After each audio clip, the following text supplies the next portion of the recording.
በመስዋዕትነት የጸናው ድልድይ ጸሐፊ ሌተናል ጄኔራል ዘውዱ በላይ፣ ተራኪ ሻለቃ አርጋው ለገሰ።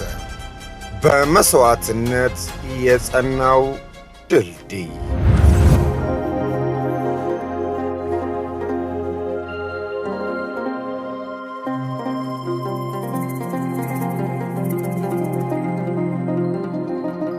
የሰሜን እዝ የጀግንነት ተጋድሎ ክፍል 20 እንሆ ተጀመረ።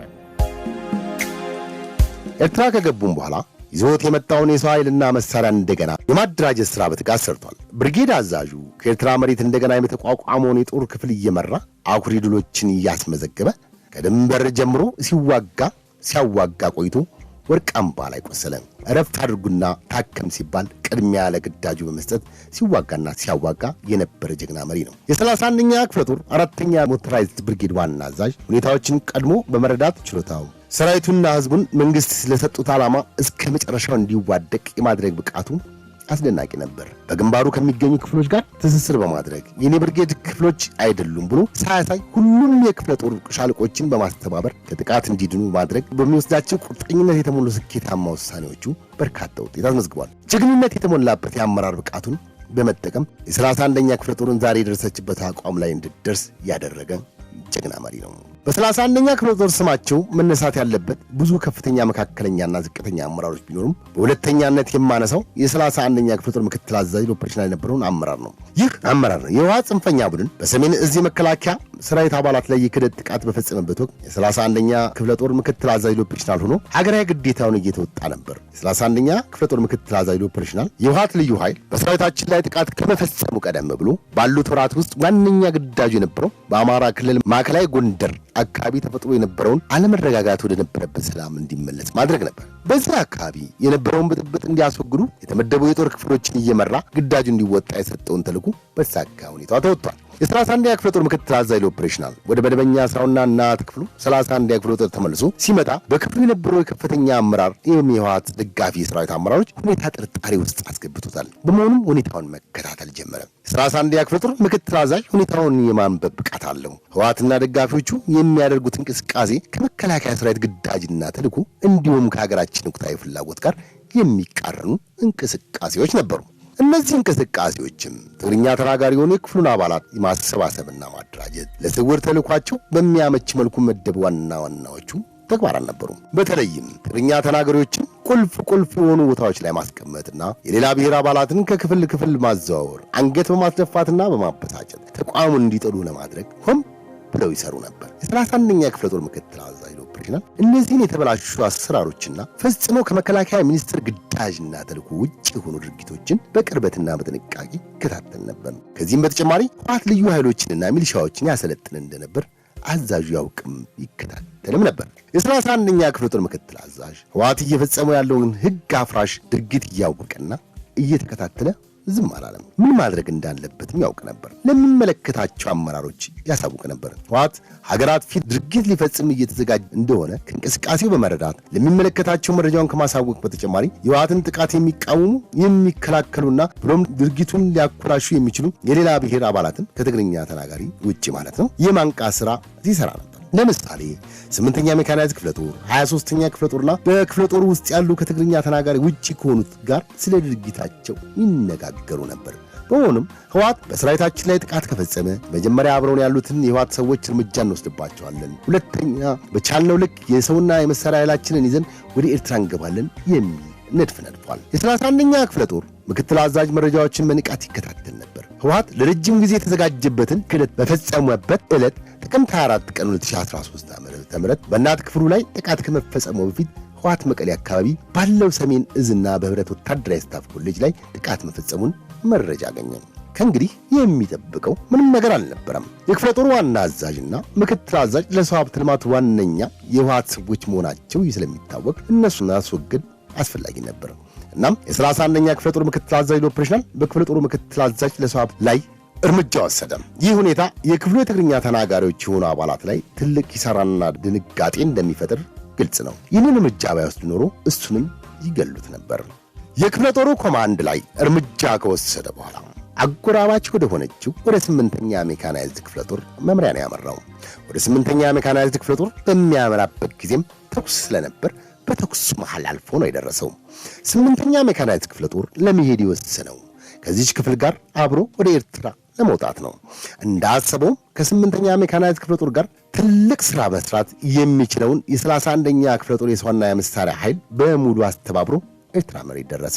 ይህንን ኤርትራ የገባ ትልቅ ኃይል እንደገና አድራይቶ ለሥራ ማዘጋጀት ያስፈልግ ነበር። የ31ኛ ክፍለ ጦር ምክትል አዛዥ ኤርትራ መሬት እንደደረሰ ክፍሏን እንደገና የማደራጀት ትልቅ ሥራ ሰርቷል። የክፍለ ጦሩ ዋና አዛዥ ሆኖ ተመድቦ ከኤርትራ ድንበር ጀምሮ የሰጠውን ግዳጅም በብቃት ተወጥቷል። በተለይም አፍጋጋ፣ ወርቃማና ወርቂ ላይ በተደረጉት ልህ አስጨራሽ ውጊያዎች የፈጸማቸው የአመራርነት ሥራዎች እጅግ በጣም የሚያስደንቁ ናቸው። በእነዚህ ውጊያዎች ላይ ቆስሎ ስለነበር በቃህ ታከም እየተባለ ለግዳጁ ቅድሚያ በመስጠት ሳይታከም ደም እየፈሰሰውና እያነከሰ ነበር የሚዋጋው። 31ኛ ክፍለ ጦር ምክትል አዛዥ የነበረው ሰራዊቱን በኤርትራ መሬት በመልሶ ማደራጀት ለውጊያ ካዘጋጀ በኋላ የ31ኛ ክፍለ ጦር አዛዥ በመሆን በሕግ ማስከበር ዘመቻው ከፍተኛ ተጋድሎ በማድረግ ክፍለ ጦሯ ግዳጇን በብቃት እንድትወጣ አመራር በመስጠት ውጤታማ የሆነ ግዳጅ አፈጻጸም ማስመዝገብ ችሏል።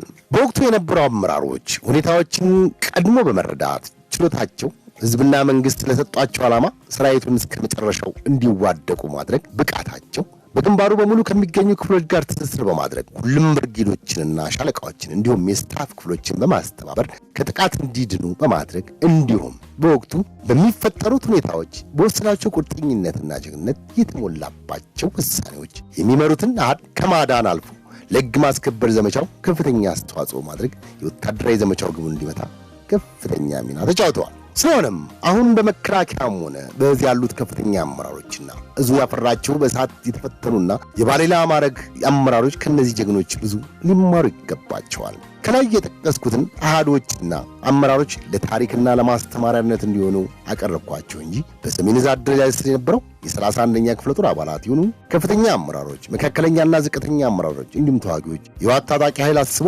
ሊያደርገው የነበረውን የክፋት ጥግና ሴራ መተግበር እንዳይችል በልቃት ከመከታተል ጀምሮ በኋላም በጀግንነት በመፋለም አሃዷቸውንና የታጠቁትን መሳሪያ ይዘው በስልታዊ ማፈግፈግ ወደ ኤርትራ መሬት ገብተዋል። በኋላም በሕግ ማስከበር ዘመቻው እንደገና በመደራጀት በመልሶ ማጥቃት የህወሓትን ታጣቂ ኃይል በመደምሰስና በመማረክ በህወሓት ታጣቂ ኃይል እጅ የነበሩትን ከ1300 በላይ መኮንኖችን ለማዳንና ለማላቀቅ በተደረገው ትንቅንቅና ውጊያ ከፍተኛ ሚና ተጫውተዋል።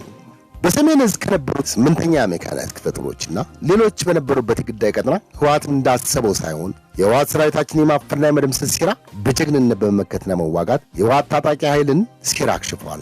አብዛኞቹ በምዕራብ ትግራይ የነበሩት ክፍሎች ወደ ኤርትራ ለመውጣት የሚመቻቸው በሙሉ ወደ ኤርትራ በመውጣት ያልቻሉት ደግሞ ለቀናት ረሃብና ጥሙን በመቋቋም ከህወሓት ታጣቂ ኃይል ጋር በመፋለም በመመከትና በመደምሰስ የወገን የህግ ማስከበር ዘመቻ ኃይል እንዲደርስላቸው ሆኗል። በሰሜን ዕዝ ስር በምዕራብ ትግራይ ባሉ የኤርትራ አጎራባች ቦታዎች በጾርና በእገላ በአይጋና በሌሎች ቦታዎች የነበሩት የእግረኛና የሜካናይዝድ ክፍሎች በስልታዊ ማፈግፈግ ወደ ኤርትራ በመግባት በሕግ ማስከበር ዘመቻው በዛላምበሳ በአይጋ በጾርናና በምዕራብ ትግራይ የተደረገውን የሕግ ማስከበር ዘመቻ ከሰሜን ወደ ደቡብ ግንባር በማጥቃት ከህወሓት ታጣቂዎች ጋር በጀግንነት በመፋለም ህወሓት ያሰለፋቸውን ታጣቂዎች በመደምሰስ በመማረክና ከደቡብና ከምዕራብ ግንባር ጋር በመቀናጀት ዘመቻው በአጭር ጊዜ ግቡን እንዲመታ ከፍተኛ አስተዋጽኦ አድርገዋል። የሰሜን ዕዝ ክፍለ ጦሮች የነበሩት ወደ ኤርትራ በስልታዊ ማፈግፈግ በመውጣት ከዚህ የበለጠ የጀግንነት ተግባር የፈጸሙ ክፍሎች ሊኖሩ ይችላሉ።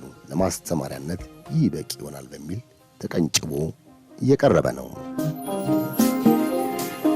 ውድ የፕሮግራማችን ተከታታዮች ለእናት ሀገር ክብር ቤዛ መሆን የሰራዊታችን ተግባር ነው። ዛሬ ላይ ተደላድለን የመቆማችን ምስጢርና እውነት የደም ዋጋ መሆኑን ልብ ይሏል። ጉዟችን የቀጠለው እንደዚሁ በደመ ነፍስ አይደለም፣ በመስዋዕትነት የጸላው ድልድይ ላይ አልፈን እንጂ። ሰላም።